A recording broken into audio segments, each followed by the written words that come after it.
भगवान ने एक मुक्का दिया कि मुझसे रक्त बहने लगा और उस बछड़े से असुर प्रकट हुआ। ठाकुर जी ने उस बछड़े को मार दिया। ये लीला हुई, बड़ी सुंदर कथा गाई। इस लीला को देखकर राधा रानी को बड़ा क्रोध आया। ठाकुर जी और राधा जी की मैंने कल कथा सुनाई थी कि संपूर्ण विश्व की आत्मा है कृष्ण और कृष्ण की आत्मा है श्री राधा रानी, श्री जी, किशोरी जी। किशोरी जी को गुस्सा आया ठाकुर जी पर कि देखो इन्होंने अपने हाथ से बछड़े को मार दिया। अपने यहाँ गाय बछड़े को मारने पर उसको गौहत्या लगती है। फिर दूसरा किसी ने उत्तर दिया कि नहीं वो तो असुर था। तो लाल कपड़े में अगर कोई हो, गुंडा ही हो, लेकिन उसको अगर मारेंगे तो लोग ये कहेंगे कि महात्मा को मार रहे थे। देखने वाला क्या कहेगा? आप रास्ते से जा रहे हो, लाल कपड़े में कोई हो, कोई उसको मार रहा है, आप आगे क्या कहेंगे? अरे किसी महात्मा को कोई मार रहा था, ये तो कहेंगे ना। ऐसे उसका रूप तो बछड़े का था। किशोरी जी को बड़ा अंदर से लगा ये ठाकुर जी ने गलत किया। राधा जी बरसाने से वृंदावन ही नहीं आती। राधा जी रूप आना बंद कर। एक दिन, 2 दिन, 3 दिन हुए, ठाकुर जी ने एक दिन अकेले बैठ करके और बांसुरी बजाई। जब श्री कृष्ण ने बांसुरी बजाना प्रारंभ किया तो ठाकुर जी का एक मित्र है, नाम है मयूर। तो बांसुरी के स्वर सुनकर के दौड़ा दौड़ा आया और ठाकुर जी की बांसुरी की तान पर वो मोर नाचने लगा। मयूर नाच रहा था। नाचते नाचते मयूर थक गया, ठाकुर जी के चरणों में आकर के सर टेक, मुख से झाग निकलने लगी। ठाकुर जी ने उठाया, होश में आया। मयूर कहता है कन्हैया आओ तुम्हारे एक मित्र से मिलाएं। श्री कृष्ण बांसुरी बजाते हैं केवल राधा रानी के लिए, मेरी किशोरी जी सुन लें।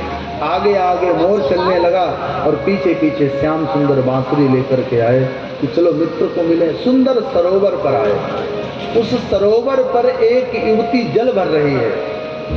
ठाकुर जी ने आवाज दी, है गोपी हमारी ओर देख। लेकिन बिल्कुल उस युवती ने देखा नहीं, अपने काम में संलग्न है, शांत बैठी। ठाकुर जी आगे गए, उसने फिर मुख मोड़ लिया। जिधर जाते हैं वो किशोरी मुख मोड़ लेती युवती। ठाकुर जी जल के अंदर घुसे और जैसे ही खुट्टी से हाथ लगाकर गर्दन ऊंची की, देखा अरे राधा जी तुम, किशोरी जी तुम। हे मयूर तुमने मेरा भाग्य जगा दिया। हमारी राधा जी मुझसे रूठी थी, आज तुमने किशोरी जी का दर्शन करा दिया। किशोरी जी ने तुरंत हाथ हटाया ठाकुर जी का, मुझे मत छूना। क्यों? बोले तुम पवित्र नहीं रहे, अपवित्र हो गए श्याम सुंदर। तुमने बछड़े को मारा। राधा रानी ने गागर सर पे रखी, कृष्ण से नहीं बोली, श्याम सुंदर को छोड़कर घर आई। हमारे श्याम सुंदर पूरी रात बेचैन रहे अपनी प्रियतमा श्री किशोरी जी। छटपटा रहे नंद भवन में। रात्रि के 12 बजे ठाकुर जी चोरी से झरोखे से कूद करके नंगे पैर बरसाने पहुंच गए। जिस कक्ष में किशोरी जी सोती थी, श्यामा जी सोती थी, हाथ मारा। अंदर से श्यामा जी ने आवाज दी, कौन? इधर से कृष्ण कहते मैं हरि। अंदर से आवाज आई, हरि हरि है तो जाकर के वृक्ष की लताओं पर बैठे, यहाँ क्या करने आया? हमें किसी हरि की आवश्यकता नहीं। हरि माने बंदर। राधा जी कहती बंदर की कोई आवश्यकता नहीं है। बंदर जाकर के वृक्ष की डाल पर बैठे, हमें बंदर की जरूरत नहीं है। कन्हैया ने हाथ मारा, फिर कहा कि मैं विशंभर, विश्व को भरने वाला, विश्व को खिलाने वाला।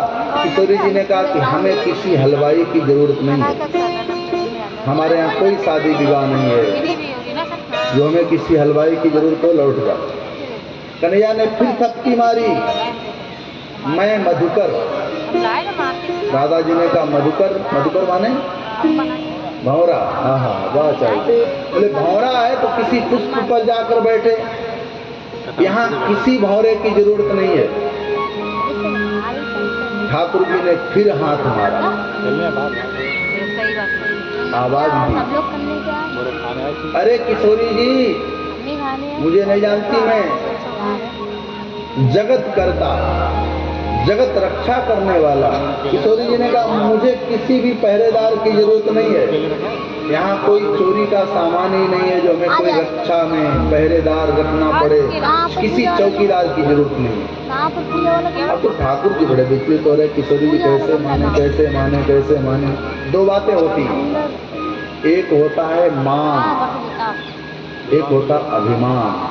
अभिमान होता है गैरों को, मान होता है अपने को। कोई बच्चा रूठ जाता है, मैं दूध नहीं पीऊंगा, जानता है कि मेरी माँ बिना दूध पिलाए मानेगी नहीं, वो मान करके लेट जाता है, मनौती लेता है। किशोरी जी मान करे नहीं आऊंगी।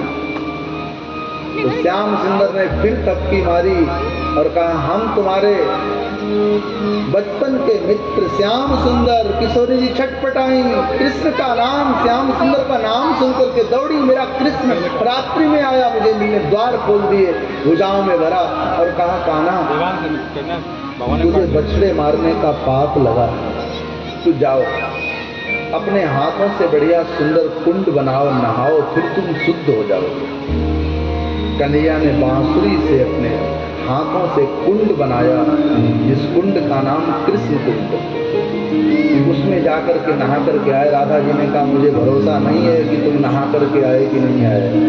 बोले हम अपने हाथों से जिस कुंड का निर्माण करें उसमें नहाओ।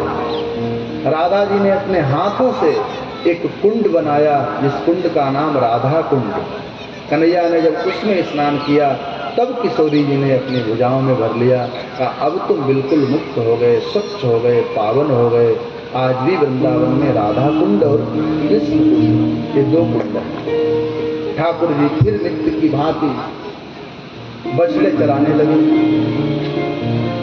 एक दिन आचार्य चरण कहते हैं कि भगवान ने अपने ग्वाल वालों का जूठा खाया। बिभ्रद वेणुं जठरपटयो श्रृंगदेत्रे च कांक्षे। ग्वाल वाल कन्हैया के साथ आए हैं गाय चराने नहीं, बछड़े चराने। और बछड़े चराते चराते जब दोपहर हुआ, लंच का समय,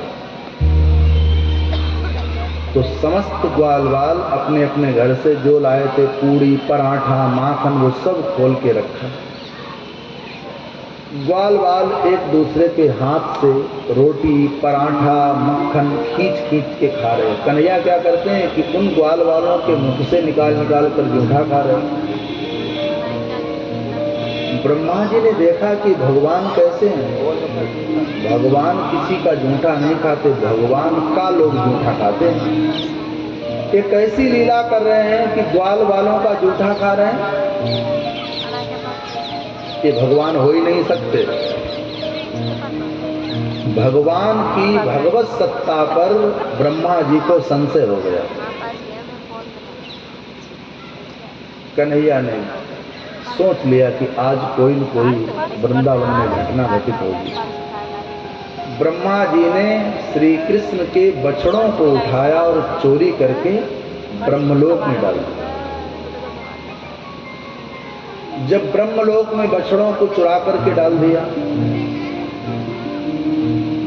अब अंदर से एक ग्लानि हुई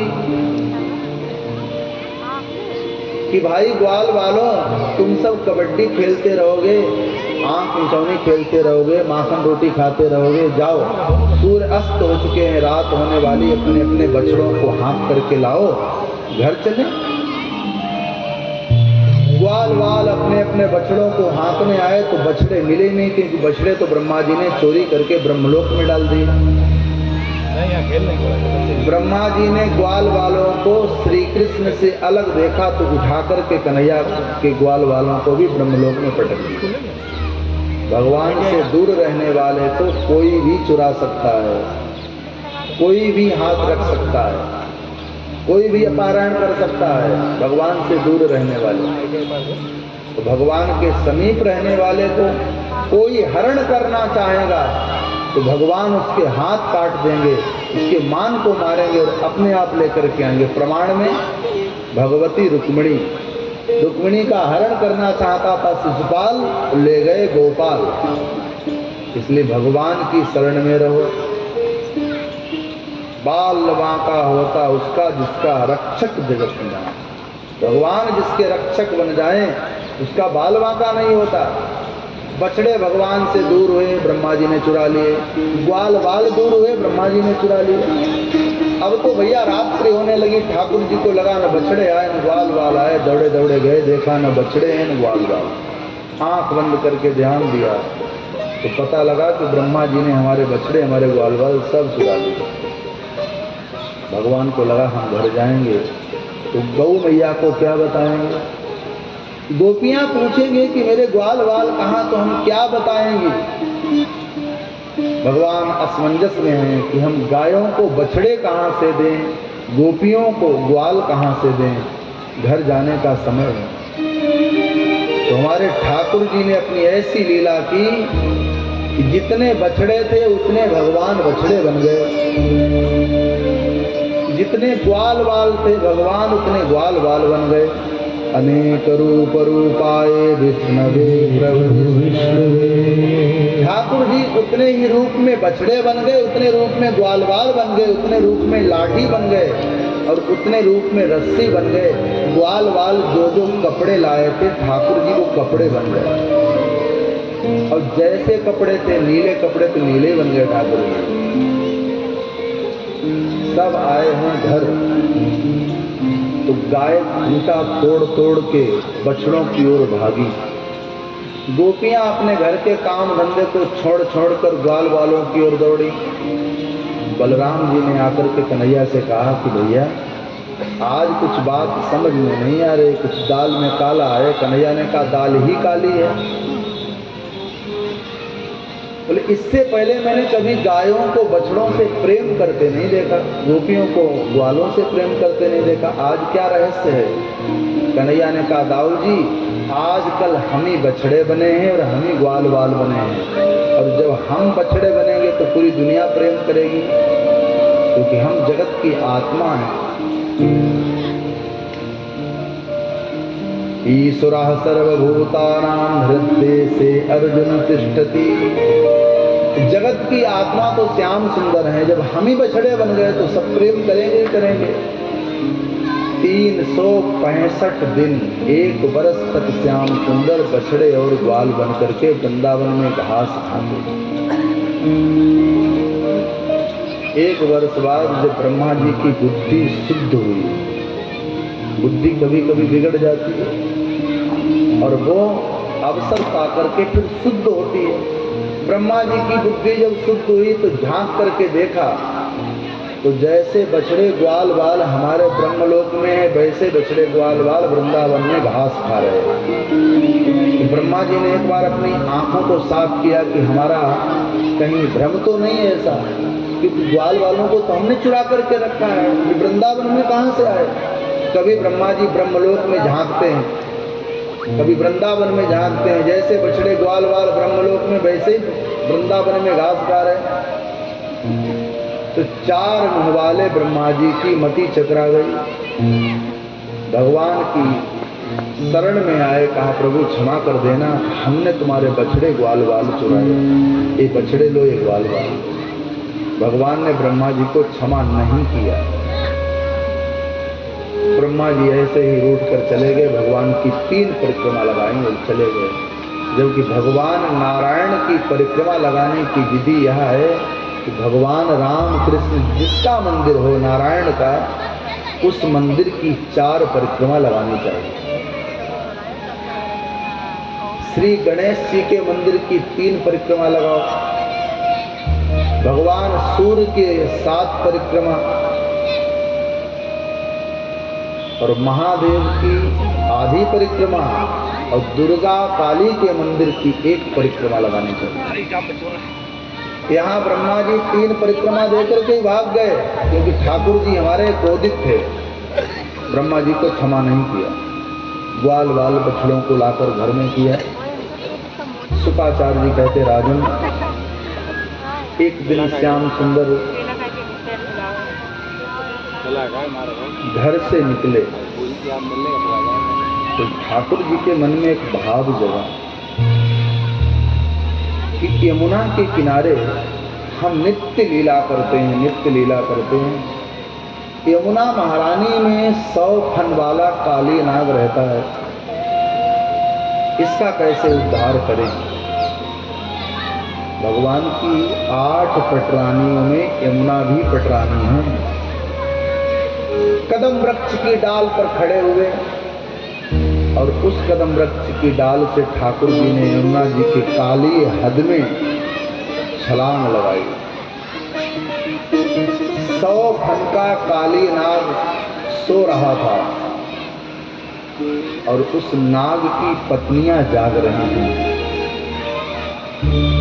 ठाकुर जी ने ऐसे भूचाल मचाया कि नाग पत्नियों ने कहा, अरे प्रभु, आप आए हैं या किसी की प्रेरणा से आए कि रास्ता भूल गए। भगवान कहते हैं कि हम आए अपनी ही प्रेरणा से, मुझे किसी ने नहीं भेजा। नाग पत्नियों ने कहा कि तुम्हारा भाग्य बड़ा अच्छा है कन्हैया। बोले क्यों? बोले भाग्य तुम्हारा इसलिए बढ़िया है कि इस समय हमारे पति सो रहे हैं, वो जागे उससे पहले तुम भाग जाओ। कन्हैया ने जोर से आवाज दी कि जगाओ, उसी के लिए तुम आए हैं यहाँ।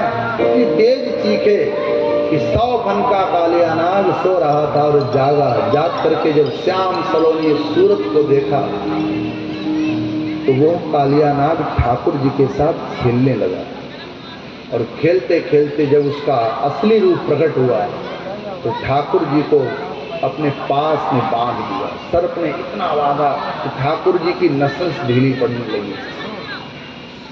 यमुना के किनारे नंद यशोदा रो रहे हैं कि मेरा छोरा यमुना जी में डूब गया, मेरा छोरा यमुना जी में डूब गया, रो रहे हैं। यशोदा के रोने की आवाज जब कन्हैया ने जल के अंदर सुनी तो अपना शरीर इतना फुलाया कि सर्प की नस नस टूट गई और उसके पास जो कसे थे वो ढीले पड़ गए। ठाकुर जी तुरंत बाहर निकले। सर्प का एक नाम है भोगी और कृष्ण का नाम है योगी। भोगी से योगी ही मुक्त हो सकता है। भोग विलासता, बढ़िया गाड़ी, बढ़िया मकान, बढ़िया एसी, इन भोगों से कोई योगी ही बच सकता है। ठाकुर जी हमारे योगी हैं। शरीर फुलाया, कालिया नाग की नस नस टूट गई। 100 फन का कालिया नाग कन्हैया को दंश करना चाहता। कन्हैया ने छलांग लगाई और कालिया नाग के एक फन पर खड़े हुए। कालिया नाग दूसरे फन से काटना चाहता है, कन्हैया ने दूसरे फन पर खड़े हो गए। ताता थैया करके ऐसे नृत्य किया, तांडव किया कि कालिया नाग के 100 फनों से रक्त बहने लगा। नाग पत्नियों को लगा कहीं ऐसा न हो कि हमारे पति का प्राण अंत हो जाए, गोविंदाय नमो नमः हो जाए। इसलिए नाग पत्नियां भगवान की स्तुति करने लगी, हे श्याम सुंदर, करुणा करो और मेरे पति को छोड़ दो। न्यायो हि दंडाकृत किल विशेषी इस्तावतारः फल निग्रहाय रिपो सुतानामपि तुल्य दृष्टे दत्से दमं फलमेवानुशंसन। हे श्याम सुंदर, आपने जो हमारे पति को दंड दिया वो बिल्कुल ठीक दिया। न्यायो हि दंडः, आपने हमारे पति को न्यायात्मक दंड दिया, अच्छा किया, कोई गलत नहीं किया। क्योंकि आपका अवतार हुआ है इस्तावतारः फल निग्रहाय, फलों के निग्रह के लिए ही आप आए हैं। कन्हैया ने कहा आपने बड़ी बड़ी तारीफ की है, क्या चाहती हो? नाग पत्नियां कहती हैं कि पति प्राण प्रदीयताम, हमारे पति के प्राणों का दान कर दो, इन्हीं किनको मत मारो। कालिया नाग के सर से ठाकुर जी उतर के खड़े हो गए। नाग जब होश में आया तो फिर पुरस्कार मार के खड़ा हो गया। कन्हैया ने कहा, देखो देवियों, तुम सब स्तुति कर रही है, फुसकार मार के खड़ा हो रहा। नागपत्नियां कहती हैं कि पतिदेव सर झुका लो, सर अकड़ के मत खड़े हो, बड़ी मुश्किल में राजीनामा लिखा गया। कालियाना कहता है, राजीनामा लिखा गया? हम कोई अपराधी हैं जो सर झुकाएं? भगवान कहते हैं, क्यों कालियानाग, तू अपराधी नहीं तो कौन है? कालियानाग कहता है कि आज अदालत में न्यायाधीश के सामने मुलजिम को कुछ कहने की अनुमति दी जाए। कालियानाग अपराधी है, भगवान है न्यायाधीश। अपराधी कालियानाग कहता है कि कुछ मुझे कहने की अनुमति दी जाए।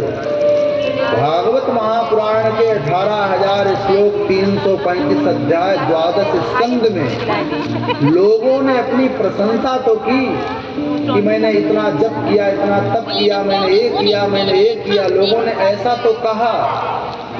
लेकिन आज तक इस धरती पर किसी ने भगवान के सामने ऐसा नहीं कहा कि मैं पापी हूँ, मैं दुखी हूँ। संसार में पाप करने वाला भी जब किसी को मिलता है तो कहता है कि देखो, मैंने इतने वर्ष गंगा नहाई, इतना दान किया, इतना पुण्य किया। कभी किसी ने अपने पाप बताए? आज हमने चोरी की, किसी ने बताया? अपने पाप बताए? किसी ने भी नहीं। पाप बताने में डर लगता है। पाप बताओ तो तुम्हारे पाप कम पड़ जाएंगे। हम अपने गुण तो बताते हैं, मैंने पूर्ण किया, लेकिन पाप बताने का हमारा सामर्थ्य नहीं रहता है। हमें पाप भी बताने चाहिए। पाप का स्वरूप, पाप का फल क्या बनता है, ये हमें अवश्य बताना चाहिए। किसे कहते हैं पाप? इस कालियानाग ने पहली बार अपने मुख से अपने को पापी कहा है। आप सुने क्या कहा? वयम खला सहोपत्या तामसा दीर्घमन्यवः स्वभावो दुस्त्यजो नाथ लोकानां यद सद्ग्रहा। क्या कहा? अन्यत्र संसार का हर प्राणी प्रशंसा करता है, प्रशंसा करता है। बैठ जाओ डॉक्टर। लेकिन कालियानाग कहता है कि हम तामसी स्वभाव के हैं। हमारा स्वभाव कैसा है? तामसा दीर्घमन्यवः। हमको कोई पूछे तो हम ये कहेंगे कि हम सतोगुणी हैं, हम में कोई रजोगुण नहीं है। लेकिन कालियानाग क्या कहता है? एक शब्द को बड़े भाव से सुखदेव जी गा रहे हैं। कालियानाग कहता है कि हम तमोगुणी हैं, हम खल हैं, हम पापी हैं, ऐसे कहा। भगवान ने कहा तो हमें क्या करना है? बोले आप करुणा करते, कृपा करते तो हमारे गले में विष की जगह अमृत की थैली लगा देते, तो हमें घर घर में लोग डंडा काहे को मारते। अगर सर्प में जहर न होता तो संसार का हर मानव सर्प को घर में पालता। बाबा जी लोग तो हर एक बाबा झोली में सर्प रखता। अगर उसके हृदय में विष की जगह अमृत लगा होता।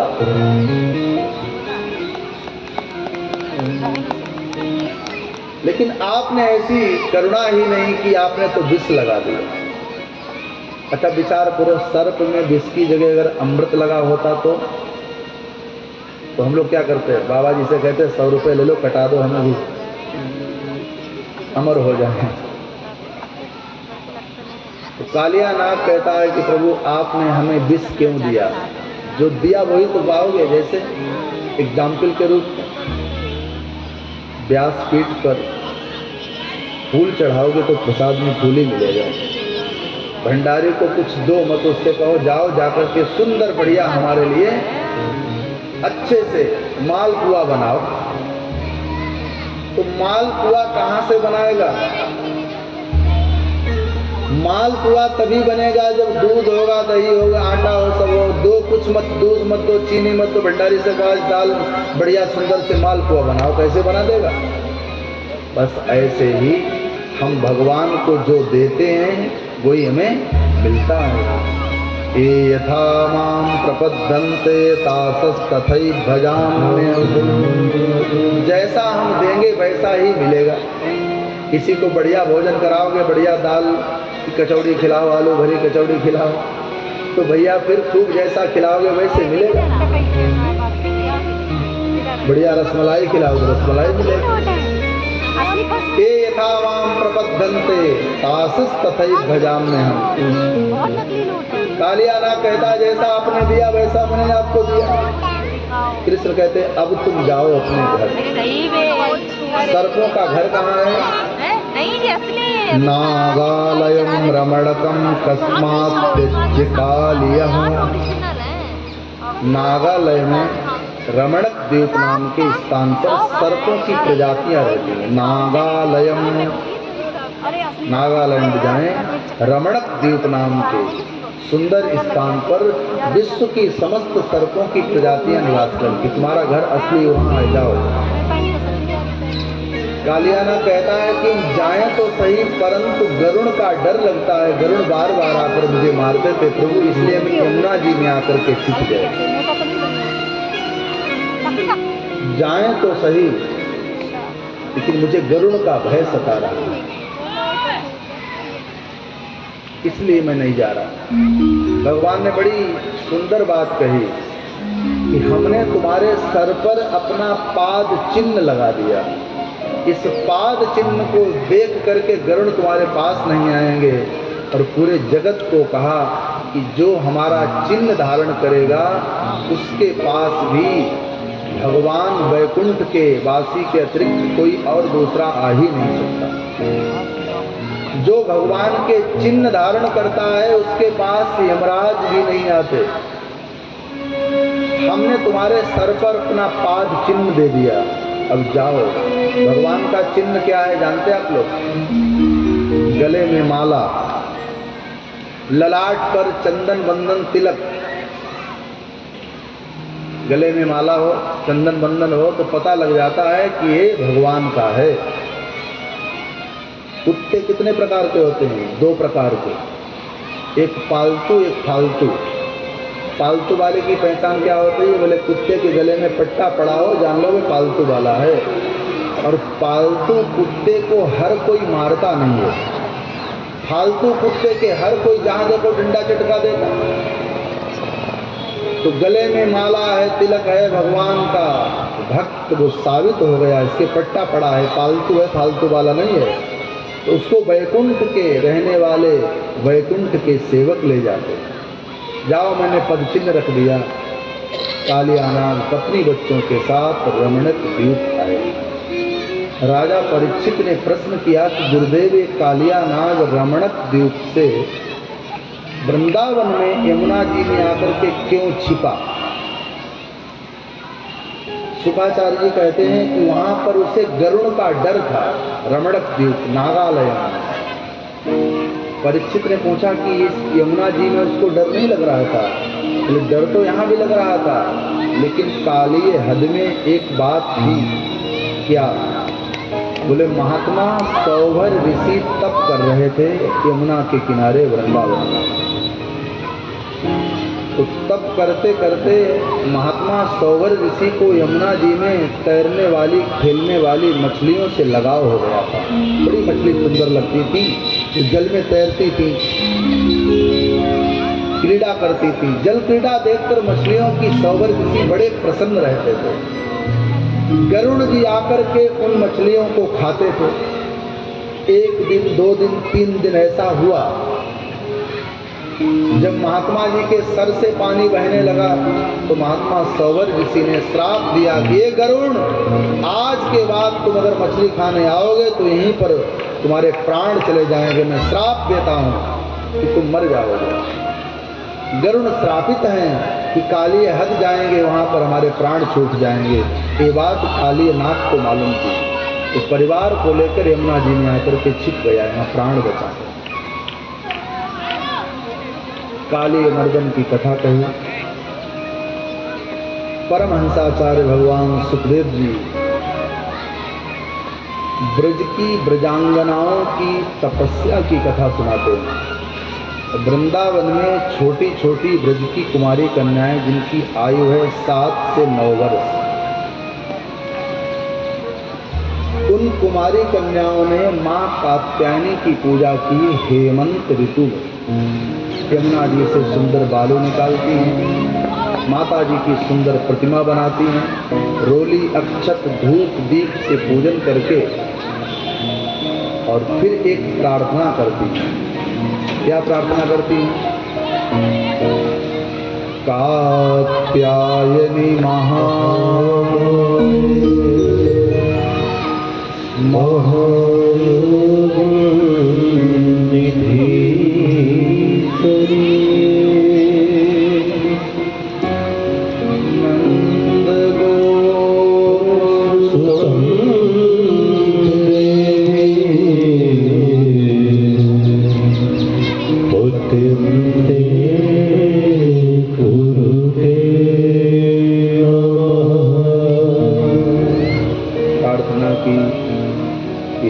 कात्यायनी, अगर हमने सच्चे मन से तुम्हारी पूजा अर्चना की हो तो नंद जी का सांवला सलोना छोरा हमारा पति बन जाए। भगवान उसी समय पधारे और उन ब्रजांगनाओं के कपड़े चुरा करके चीर हरण की लीला करते हुए ब्रजांगनाओं को आशीर्वाद दिया कि हे देवियों, आपने इस शीत काल में यमुना में स्नान करके मुझे पाने के लिए तप किया।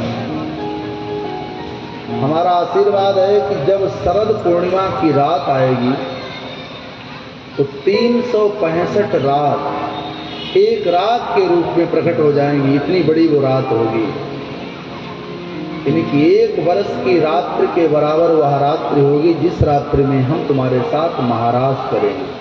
ऐसा आशीर्वाद देकर गोपियां घर आई, भगवान भी घर पधारे। एक ऐसा समय आया कार्तिक अमावस्या, जिसको देव दीपावली कहते हैं। देव दीपावली के दिन ब्रजवासी इंद्र की पूजा करते हैं, इंद्र की आराधना करते हैं, इंद्र को वंदन प्रणाम करते हैं। सुबह यशोदा मैया सुंदर कढ़ाई में हलवा बना रही थी इंद्र के भोग के लिए, इंद्र के अर्चन के लिए। कन्हैया गए, आवाज दी, मैया मैया आज अपने घर में किसकी जय जयकार होने वाली है? यशोदा ने कहा कि हमसे कुछ मत पूछो, जो पूछना है वो बाबा नंद से जाकर के पूछो। कन्हैया दौड़े दौड़े आए, बाबा बाबा आज अपने घर में माँ किसकी पूजा करेंगी? माँ ने कुछ बताया नहीं, आप बताओ ना किसकी पूजा होगी, किसकी तैयारियां हो रही? बाबा नंद कहने लगे, परजन्यो भगवान इंद्रो मेघास्तस्यात्ममूर्तयः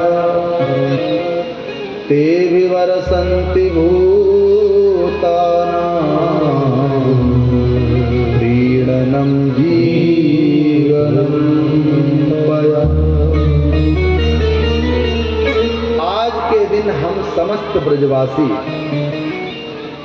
देवराज इंद्र की पूजा करते हैं।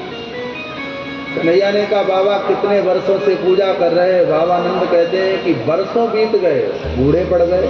कन्हैया ने कहा इंद्र के दर्शन हुए? बोले कभी नहीं। बोले फिर किस काम की पूजा करते करते बूढ़े हो जाओ और देवता के दर्शन ही न हो। गायत्री मंत्र जपें, राधा कृष्ण मंत्र जपें तो देवता का साक्षात्कार तो हो। अगर हमारी बात मानो तो आज पूजा करो और आज ही देवता के दर्शन करा दें। नंद बाबा ने कहा कौन सा देवता और किसकी पूजा? श्री कृष्ण कहते हैं कि अपने प्रत्यक्ष देवता हैं श्री गिरिराज। नंद बाबा ने कहा इतना बड़ा गिरिराज? गिरिराज कितना बड़ा? 21 किलोमीटर लंबा 21 किलोमीटर चौड़ा और 21 किलोमीटर ऊंचा था। ब्रजवासी कहते हैं कि इतने गिरिराज ऊंचे थे कि सूर्य पूरब निकलता था तो मथुरा में अंधेरा हो जाता था दोपहर को ही, और जब पश्चिम जाते थे तो वृंदावन में अंधेरा हो जाता था। 21 किलोमीटर की ऊंचाई थी गिरिराज की।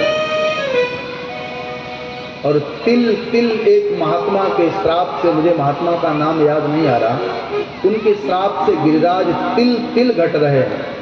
जिस दिन बराबर हो जाएंगे उस दिन प्रलय हो जाएगा। और याद रखना, गिरिराज, यमुना, वृंदावन एक कलयुग में नहीं है, कलयुग की नहीं है, इस मृत्युलोक के नहीं है। तीनों चीजें कहाँ की हैं? शायद मालूम होगा कुछ लोगों को, नहीं मैं बता देता हूँ। जब भगवान श्री कृष्ण का अवतार होने को था, आचार्य गर्ग जी लिखते हैं गर्ग संहिता में, तो भगवान को पुकारा गया कि कंस का अत्याचार है, प्रभु आप आओ।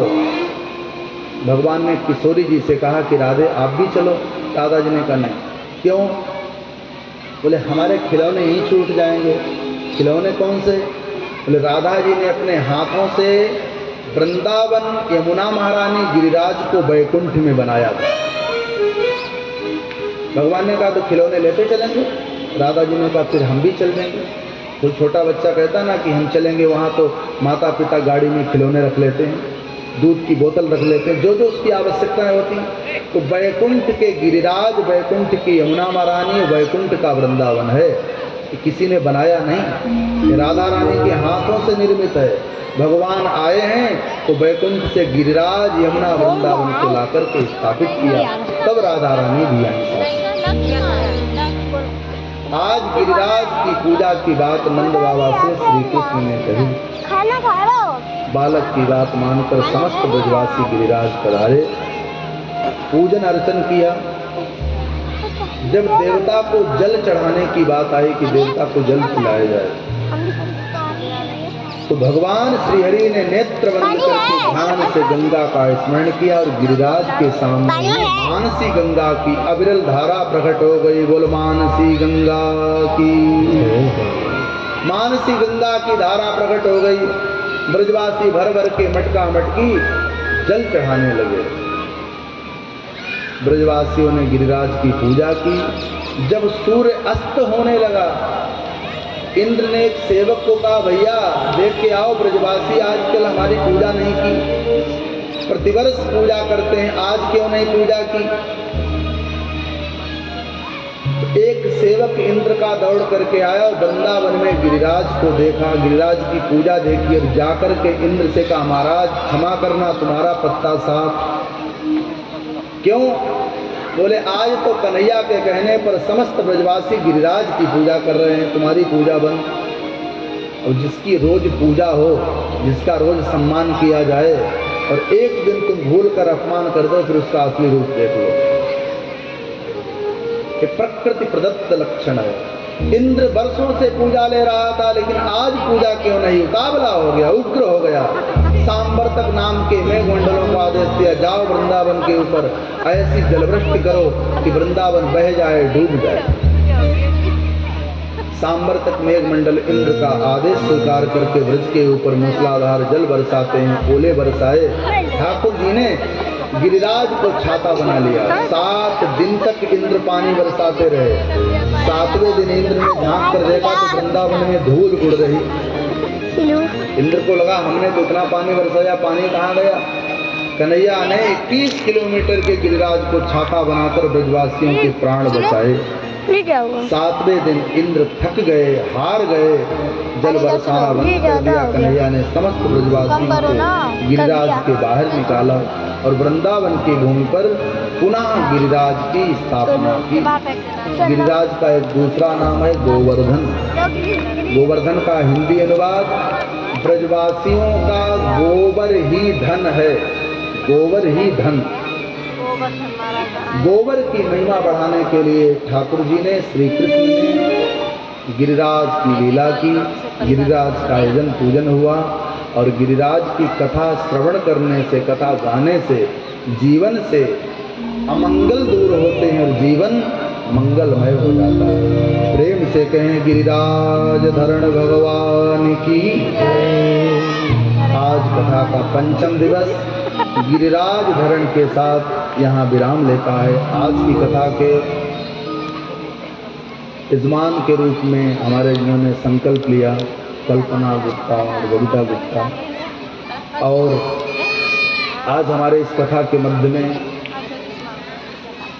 अतिथि के रूप में, भक्त के रूप में पधारे हमारे डॉक्टर श्री मनोज चतुर्वेदी सर्जन और कादरी गेट से श्रीमान आदरणीय अवधेश पांडे जी, हमारे बड़े ही अति प्रिय हैं हमारे बड़े भाई आचार्य श्री रामानंद पांडे जी, बड़े भाई श्री राजकिशोर श्रीवास्तव जी।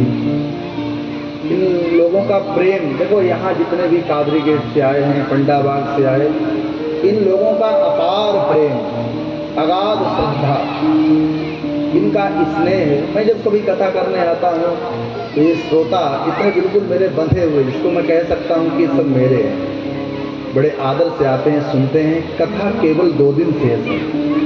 कल कथा का षष्ठम दिवस होगा, जहाँ पर भगवान श्री कृष्ण का वृंदावन से मथुरा गमन, कंस का वध, भगवती रुक्मिणी और श्री कृष्ण का विवाह, एक कल के कथा प्रसंगों में हम सब सुनेंगे। आज कथा का पंचम दिवस विश्राम लेता है। हमारे जो श्रोता मुझे इतनी दूर दूर से सुनने आते हैं, गिरिराज के चरणों में प्रार्थना है कि उनके जीवन से अमंगल भागे और जीवन कैसा हो, मंगलम भगवान विष्णु। आपका सब श्रोताओं का जो मुझे लाइव सुन रहे हैं, फेसबुक के द्वारा रोज शेयर करते हैं, हमारी ज्ञान गंगा डिवोशनल टीम उनका मनोबल बढ़ाते हैं। 3-3, 4-4 हजार लोग लाइव सुन रहे हैं इस समय। आप सब श्रोताओं को देख रहे हैं। ये भगवान की अति कृपा का फल है। आप सब श्रोताओं के आने से भगवान खुश हो जाते हैं कि ठाकुर जी कहते कि मेरे लिए आए हैं, तो भगवान को प्रसन्न कर रहे हैं। 2 दिन और हम सब प्रसन्न करें और पूरे जीवन प्रसन्न करो। मैं चाहूँगा आदरणीय ज्योतिषाचार्य श्रीमान संजीव मिश्रा जी 2 शब्दों के साथ यहाँ की जनता एवं हमारे सौरभ भाई जिन्होंने यजमान के रूप में, दिनेश गुप्ता ने संकल्प लिया, तो वो कुछ कहें, माइक लें। उसके बाद ठाकुर जी की परम मंगलमयी प्रार्थना, आरती और प्रस्थान करेंगे। कुछ क्षण के लिए गिरिराज के लिए हम सब लोग गा लें, भाव के साथ गिरिराज महाराज का पूजन कर लें बैठे बैठे। फिर उसके बाद आचार्य जी का कुछ 2 शब्द संबोधन और उसके बाद फिर भगवान की प्रार्थना, आरती। हम सब गिरिराज को मना लें, कुछ क्षण के लिए भाव से गा लें। बोलिए गिरिराज महाराज की जय। छटा तेरी 3 लोक से न्यारी है, गोवर्धन महाराज। छटा तेरी 3 लोक से न्यारी है, गोवर्धन महाराज। छटा तेरी 3 लोक से न्यारी है, गोवर्धन महाराज। छटा तेरी 3 लोक से न्यारी है, गोवर्धन महाराज। गोवर्धन महाराज हमारे प्रभु, गोवर्धन महाराज। गोवर्धन महाराज हमारे प्रभु, गोवर्धन महाराज। छटा तेरी लोक से न्यारी है, गोवर्धन महाराज। छटा तेरी 3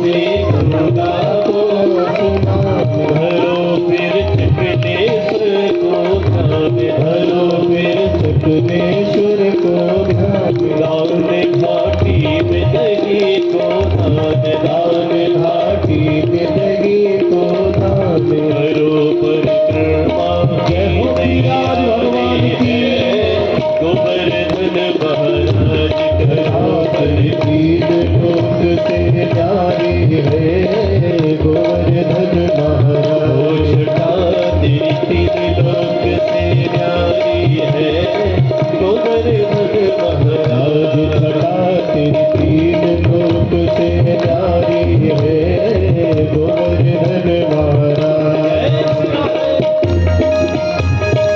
बड़े भाव से ताली बजाते रहे।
पहले सब बैठ जाओ शांति से, और आप लोग थोड़ा शीघ्रता कर लो, फैलाओ मत, बस स्पर्श कराओ, बैठ जाओ सब लोग, माता जी बैठ जाओ सब लोग।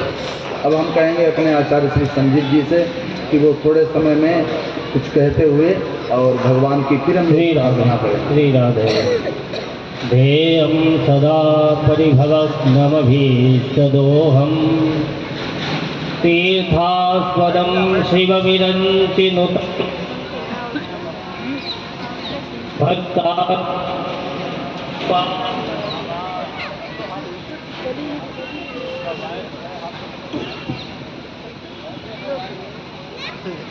ध्येयं सदा परिभवग्नमभीष्टदोहं तीर्थास्पदं शिवविरञ्चिनुतं शरण्यं भक्तार्तिहं प्रणतपालभवाब्धिपोतं वन्दे महापुरुषते चरणारविन्दं।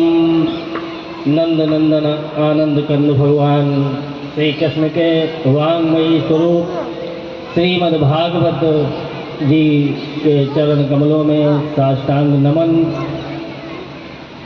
पुराण भूमि नैमिष से पधारे हुए परम पूज्य व्यास जी के श्री चरणों में नमन। हमारे स्वामी नारदानंद संस्कृत महाविद्यालय के प्राचार्य आचार्य श्याम जी और आचार्य अनुराग जी यहाँ पर इस कथा के मनोरथी गुप्ता जी। आज कथा का पंचम दिवस महाराज जी के श्री मुख से बहुत ही सुंदर दिव्य कथाएं हम सभी को सुनने को मिल रही हैं। पहले तो नैमिष की भूमि ही अपने में परम पवित्र है, और फिर वहाँ की विशेष बात यह है कि जितने भी पुराणों का गायन हुआ, कथाएं हुई, सब नैमिष से ही प्रारंभ हुई। तो नैमिष की महिमा का वर्णन अन्य शास्त्रों में विस्तार से लिखा हुआ है, उसकी महिमा का क्या वर्णन करें। लेकिन हम लोगों को ये मानना चाहिए कि नैमिष से पधारे हुए आचार्य जी के द्वारा जो पवित्र कथाएं सुनने को हम सभी को मिल रही हैं, इनसे हमारा हर प्रकार से मंगल होगा। अभी महाराज जी पहले दिन जब कथा प्रारंभ की तो हम एक विचार मन में आ रहा था कि आखिरकार हमारे सबके लिए कथा का उद्देश्य क्या है, हमें कथा क्यों सुननी चाहिए।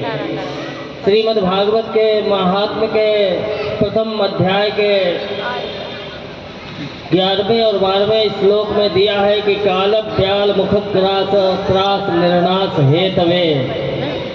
अभी महाराज जी कालिया नाग की कथा सुना रहे थे, यानी जो कालिया नाग है वो काल का प्रतीक है। हम सभी जीव, संसार के जितने भी जीव हैं, हर समय काल के मुख में जा रहे हैं।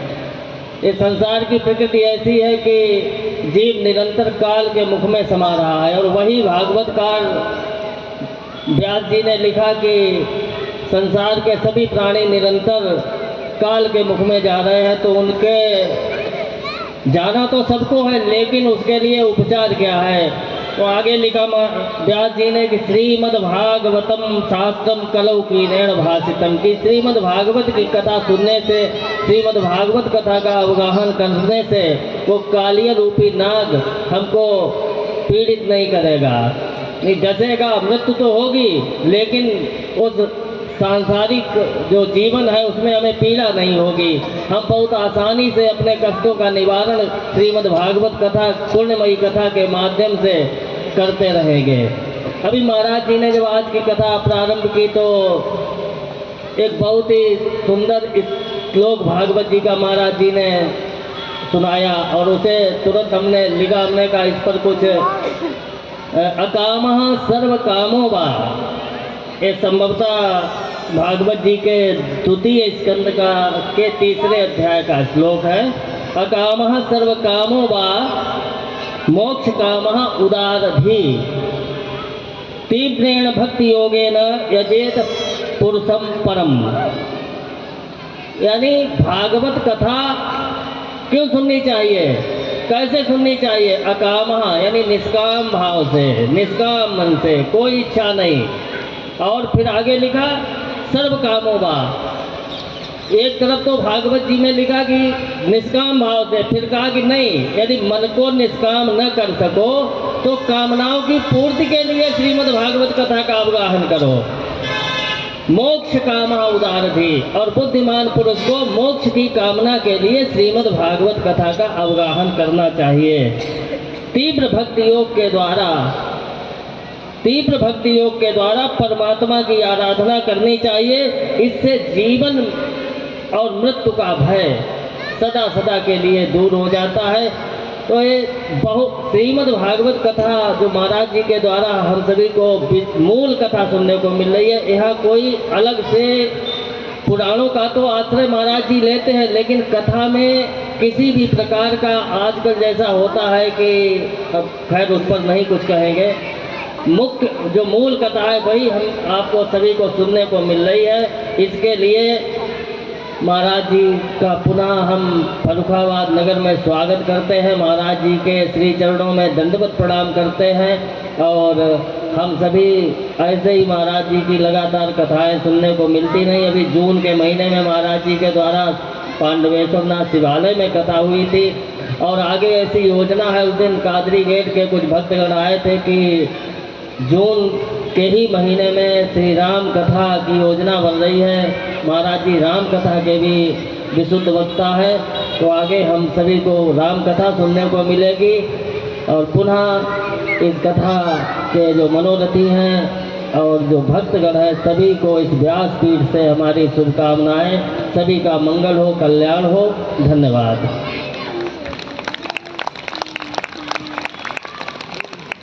बहुत सुंदर आचार्य श्री ने शहर के लिए दिशा निर्देश दिए, कथा के लिए भी कि हमको और भी जितने वक्ता हैं उनको भी एक संकेत किया कि सब वक्ता भारतवर्ष के मूल विषय को आधार बनाकर चलें, जिससे जन जन का कल्याण हो। पूज्य आचार्य जी का यही संदेश था। बहुत बहुत धन्यवाद। आइए भाव से भीतर से बाल कांड की देवताओं के साथ जो प्रार्थना है, उस प्रार्थना को बैठे बैठे सब लोग गाएं। उसके बाद आरती प्रसाद प्रस्थान।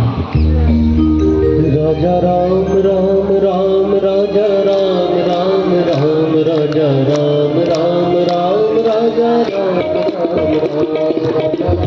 राम राम राजा राम राम राम राजा राम राम राजा राम राम। जय जय सुरनायक जन सुखदायक प्रणति पाल भगवंता।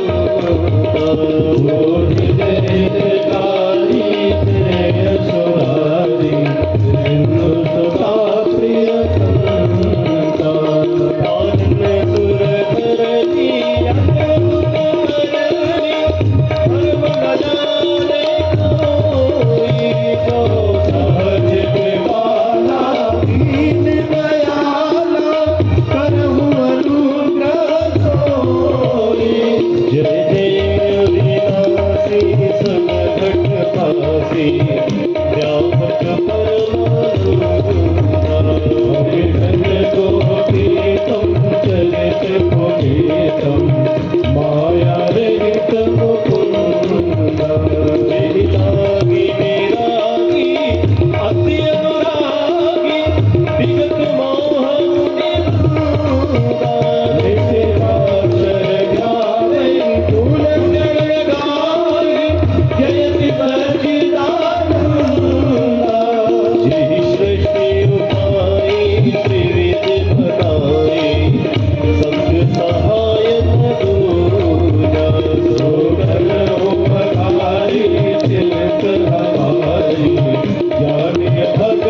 मंत्रमूलं गुरुर्वाक्यं मोक्षमूलं गुरुर्कृपा।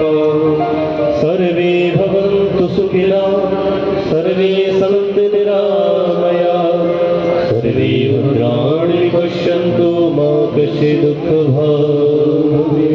एक सूचना, कल कथा में भगवती रुक्मिणी का विवाह और परसों ये कथा विराम लेगी। आप लोग ठीक समय से आ रहे हैं, इसलिए मैं ठीक समय पर कथा को विराम कर रहा हूँ। 4:30 बजे कथा विराम हुई। दोनों हाथ उठाते हुए भाव से हरे हरे राम राम हरे हरे, हरे कृष्ण कृष्ण हरे। सभी भक्त अपने अपने का स्थान खड़े हो जाएं और भगवान की परम मंगल में आरती करें बड़े ही भाव से। हरि ओम चंद्रमा मनुष्योदातचक्षो सूर्यो अजायत श्रोत्रायुष प्राणस्य मुखाग्नि न जायत। मुख में बसा कर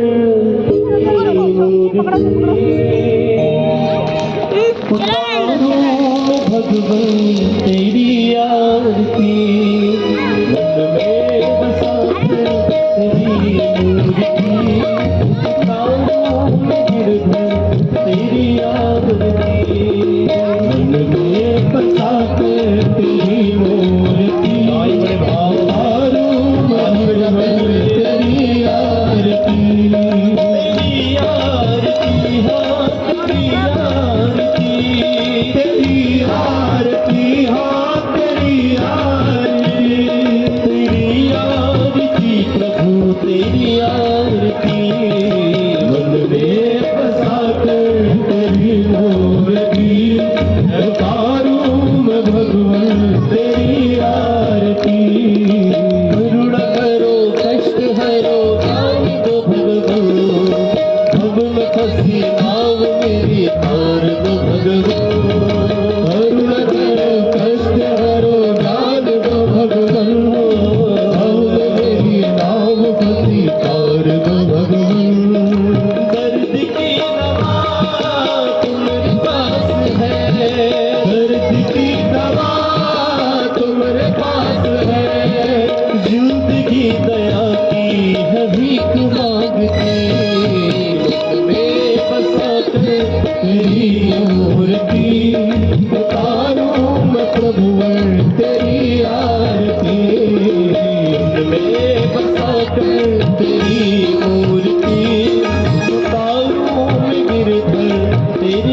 आरती।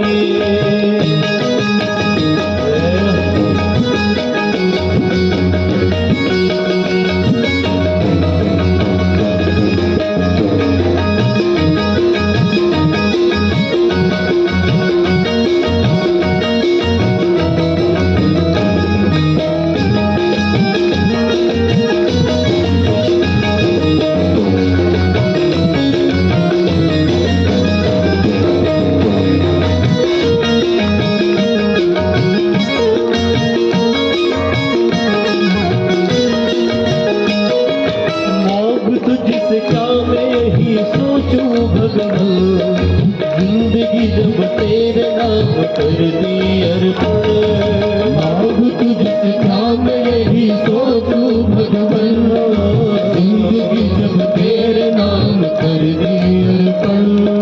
सब कुछ तेरा कुछ नहीं मेरा, सब कुछ तेरा कुछ नहीं मेरा।